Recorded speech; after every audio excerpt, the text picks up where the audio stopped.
Regardless of the outcome on Saturday, this needs to be the final stand for Trent Bray at Oregon State. Yes, welcome on into the Pac-12 Daily Podcast. I'm your host, Christian Rao. Let's get on into it. We're going to talk Oregon State, Fresno State, and we're going to dive a little Boise State Air Force on this episode. Be sure to hit that subscribe. We are bringing you the new Pac-12 every single day right on this channel, the Pac-12 Daily. The Civil War is this weekend, and it's the biggest story in the Pac-12. There's no doubt about it. When it comes to Oregon State, there's the Apple Cup too. We're going to get into the Apple Cup on tomorrow's episode, but we had to get to this one first. And the reason behind it is because Trent Bray is easily on the hot seat. There's no doubt about it. And I think that no matter the outcome, unless there is one specific thing, we'll get to that in just a second, Trent Bray has to go. I think this has to be the final stand. Let him have this rivalry game as a former player, as someone who did great for you as a defensive coordinator. But afterwards, you got to move on. It's because of some of the recent firings that have happened in college football, UCLA, Virginia Tech, some of the reasons. And of course, just the fact of the new direction of college athletics, you have to get an early start on making sure you're ready to go for next season, which is going to be the new Pac-12 starting in July of 2026. When you look at Trent Bray so far, his season, his coaching career at Oregon State, 5-10 as a head coach, was 5-7 last year, 0-3 so far this season, with a loss to Cal, 34-15. We know how that went. The Fresno State game was just a bunch of complete bonehead mistakes. It sounded like, and you could really feel it, from his halftime speech at throwing the F-bomb to everything going on in that game, that he had the conversation of could he have lost the locker room? And then, of course, the Texas Tech game just this last week, losing 45-14. They didn't break the shutout until it was 45-0. And then they got a couple garbage time touchdowns. It was a 2.5-hour weather delay, but all it did was just delay the inevitable of Oregon State losing that football game. So they're 0-3. Now they have to go to Eugene to take on Oregon, who is arguably the hottest team in college football right now. This game's going to be on 12 noon Pacific time on Big Ten Network. At least it's not a national televised game. But this is a team that has destroyed Oklahoma State in the past. And you might be able to say, and I've seen it in a couple comments, there's no shame in losing to Oregon. Maybe if you're not the in-state rival, maybe if you're not playing in the Civil War, I might agree with you. But that's not the case. You might assume that you're going to lose this game, and many do. Of course, FanDuel actually has Oregon as a 35.5-point favorite for this football game. What does Trent Bray have to do to save his job after this one? You go right into Houston the next week. There's probably a better advantageous spot for you to actually move on from a coach during a bye week or something else. But when you look at the firings at Virginia Tech, when you look at the firings at UCLA, you have to think that you have to make a move right away. There are plenty of coaches' names in the search that are going to be the exact same coaches that you're going to try and look after compared to the UCLA coaching job. Maybe some as well on the Virginia Tech side, but when you think of the West Coast, of course, UCLA is going to pop up at first, although they're in the Atlantic Coast Conference. Crazy stuff, I know. Never going to change that, how weird that is to me. But when you're looking at USC's defensive coordinator, when you're looking at both coordinators from Oregon, including Will Stein, who I think is going to be one of the top candidates in coaching this coming season if he decides to go to Oregon State or some other place, UCLA, you name it. There's going to be a couple other openings as well. Look, and I've seen this in the comments, and I agree with you as well. Will Stein is probably not going to Oregon State. He probably has plenty of other great opportunities he can go to. Why would you want to go to a place like Oregon State that's suffering right now? However, when you look at some of these job opportunities that are popping up, and you talk about Ed Orgeron, you talk about Pat Fitzgerald, of the former Northwestern coach, trying to find an identity is going to be key. Because right now, Trent Bray, you think the identity of this Oregon State team, this program, should be all defense, with him being the head coach and the defensive coordinator, him getting the promotion after being one of the greatest defensive coordinators in the program history at that moment. But since then, and so far this season, he has been dreadful when it has come to defensive just statistics in general. Total defense, 111th in the country, allowing 424 yards per game. To put that in perspective, UCLA and Virginia Tech, the teams that have fired their coaches already, 117th in the country and 124th in the country, respectfully. So he's just above that mark of the coaches that have already been fired in total defense. And this is the identity that you think that Trent Bray is trying to live and put his resume on. It's just not there, and it needs to get fixed. There's no doubt about it. Rushing defense, of course, not good as well. We're seeing a lot of issues when it comes to stopping the rush. 93rd in rushing defense, 117th against the pass, and they can't get the pressure as well to slow this down. 123rd in the country in sacks per game. This is based on average per game when it comes to that statistics. And of course, we all know the bonehead mistakes that this team has made when it comes to making the turnovers. I'm surprised actually that this is a little higher than expected. It's 107th in the country. I thought this was going to be towards the 120s or maybe even the 130s when it came to the turnover margin. But either way, when you talk about the Trent Bray 5-10 as a head coach, it's got to change. And I think no matter of the outcome, I mean, you're a 35.5-point underdog in this game. If you win this football game, I don't think that saves Trent Bray's job necessarily. Now, if you just completely turn it around and show that you're the Oregon State team that they were hoping they're going to be this entire offseason, Malik Murphy throws for 500 yards, no mistakes, the team is completely backed behind him, and you can feel a difference, maybe he gets another week against Houston. But as we have seen in the past, so far this season from Oregon State, they have lost football games because of their own mistakes. The lack of execution, the lack of discipline, and dare I say the lack of talent on this football team. If Oregon finds a way to make this game close because of their own mistakes, and let's say it's only let's just say a crazy number, 21-7 final, you cover the spread, you don't lose by a lot, but the reasons behind it is because Oregon does it to themselves. I don't think that saves Trent Bray's job. I don't think it should. Will it? That's a completely different story. We'll see what the administration, the athletic director decides to do, but I don't think it should. I think you have to make a move quicker than necessary now because of the firings at UCLA, because of the firings at Virginia Tech, and maybe you wanted to wait until one of your open bye weeks. Maybe you didn't want to do it during this stretch, but after this loss, assuming you lose this game to Oregon, Trent Bray will be 5-11 as a head coach for the Beavers.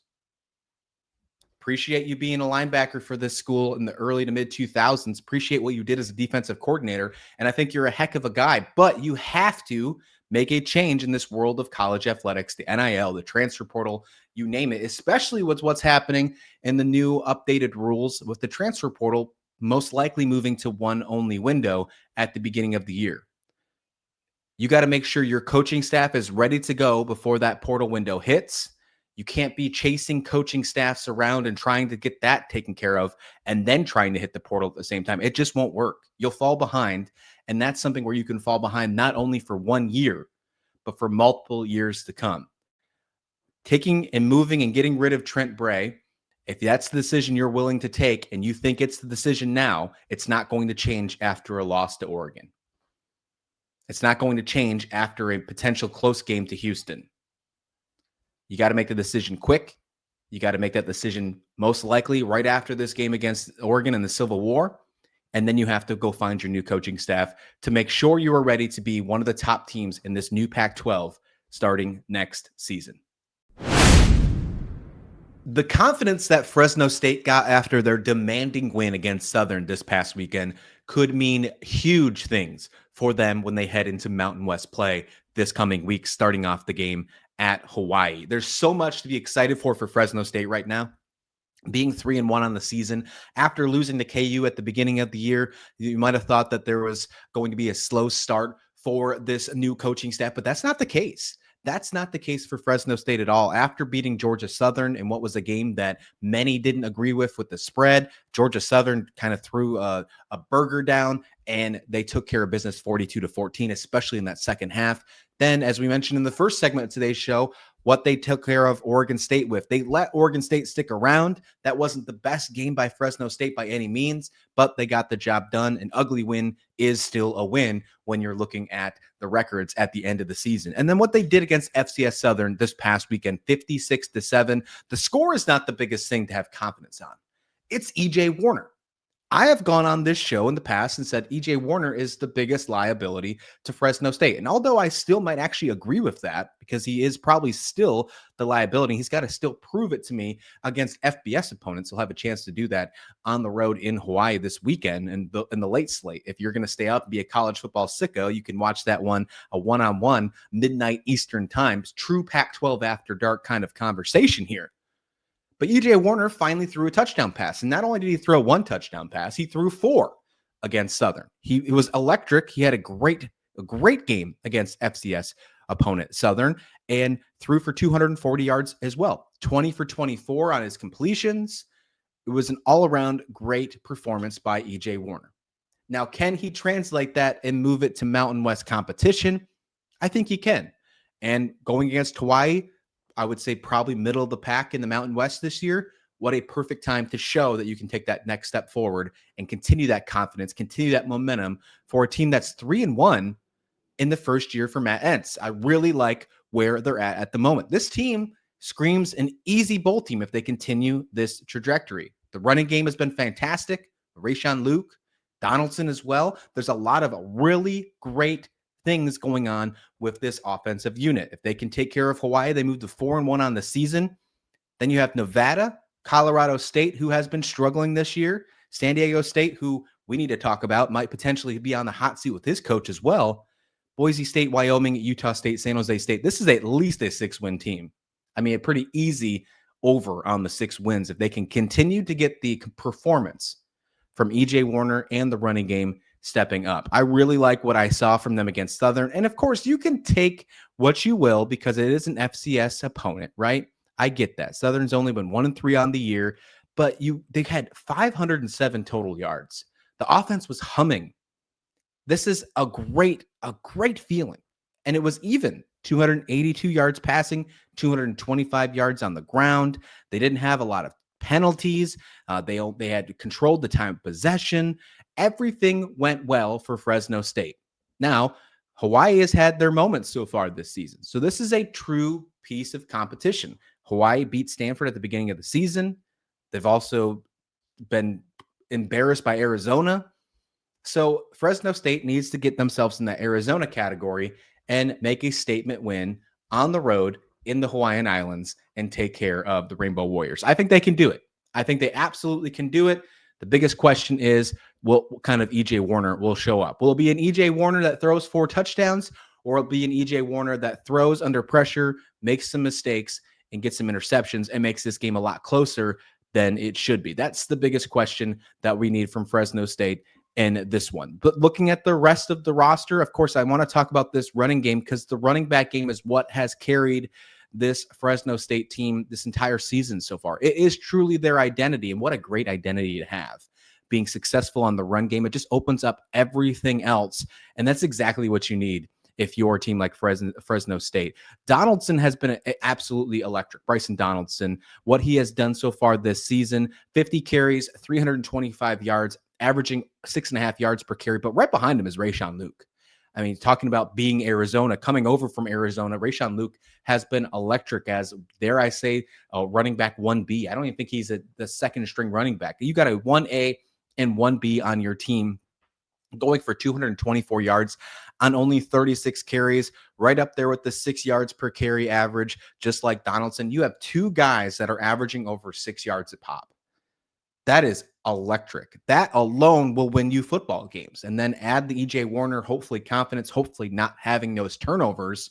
And you are in a great position to not only get yourself to a bowl game under the first year of this new coaching staff, but to potentially get yourself competing for a Mountain West title and maybe even find yourself battling for a college football playoff position. I don't know if I want to go that far yet. I think they're still a year or maybe 2 years behind on that potential, but still, you are overachieving in the best ways when it comes to this offense. And Elijah Gilliam is another great piece on this running back unit. He's only got 100 yards on the season, but every time he touches the ball, he does great things too. Again, almost averaging 6 yards a carry. This running back room is doing exactly what they need to do to bring the identity. Identity is the buzzword going around college football right now.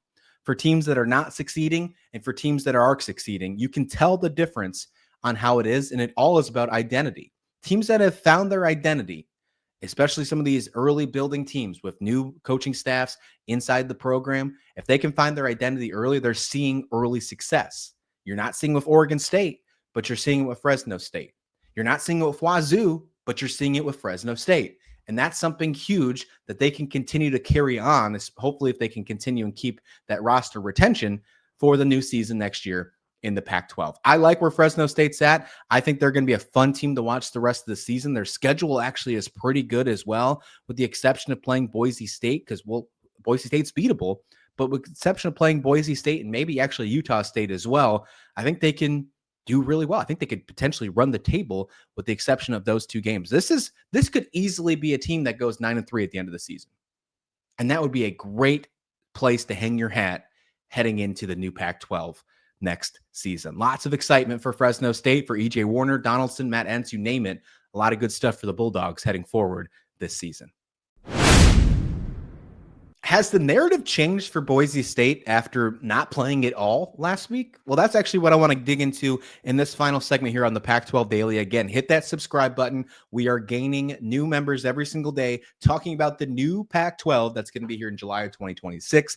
I'm just not waiting around. I want to discuss it today, tomorrow, every single day until we get to that moment, and then beyond as well. We're going to be here and then be hopefully the one listen you watch for Pac-12 conversations. But after losing to South Florida at the beginning of the season, we thought maybe already the college football playoff opportunity for Boise State might be out the window. Then they have a nice statement win against FCS Eastern Washington, 51-14, and they take a week off. While they were sitting and recovering and probably watching college football, Notre Dame moves to 0-2 on the season. And although they still might be ranked at the moment, ranked 24th in the country, according to the AP, which I disagree with completely. If you're 0-2, you should not be ranked. That's for a different conversation.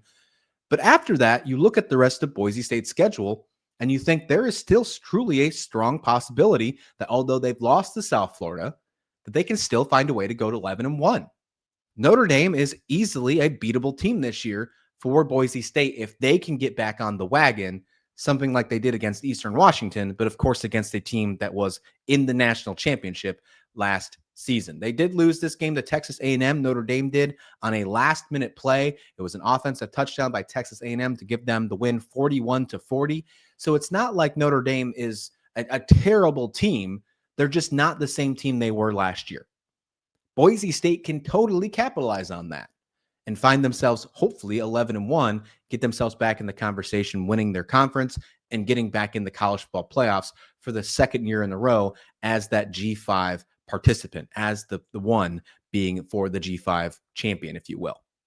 They got Air Force first on the road this weekend to take care of. That one's going to be at 4 p.m. Pacific time, 6 p.m. Central on CBS Sports Network. You can check that game out. I think it's going to be a fun game. I think this is a true test for Boise State to show if they can be more like the game against Eastern Washington, or are they going to be more like South Florida's game, which of course you don't want to see.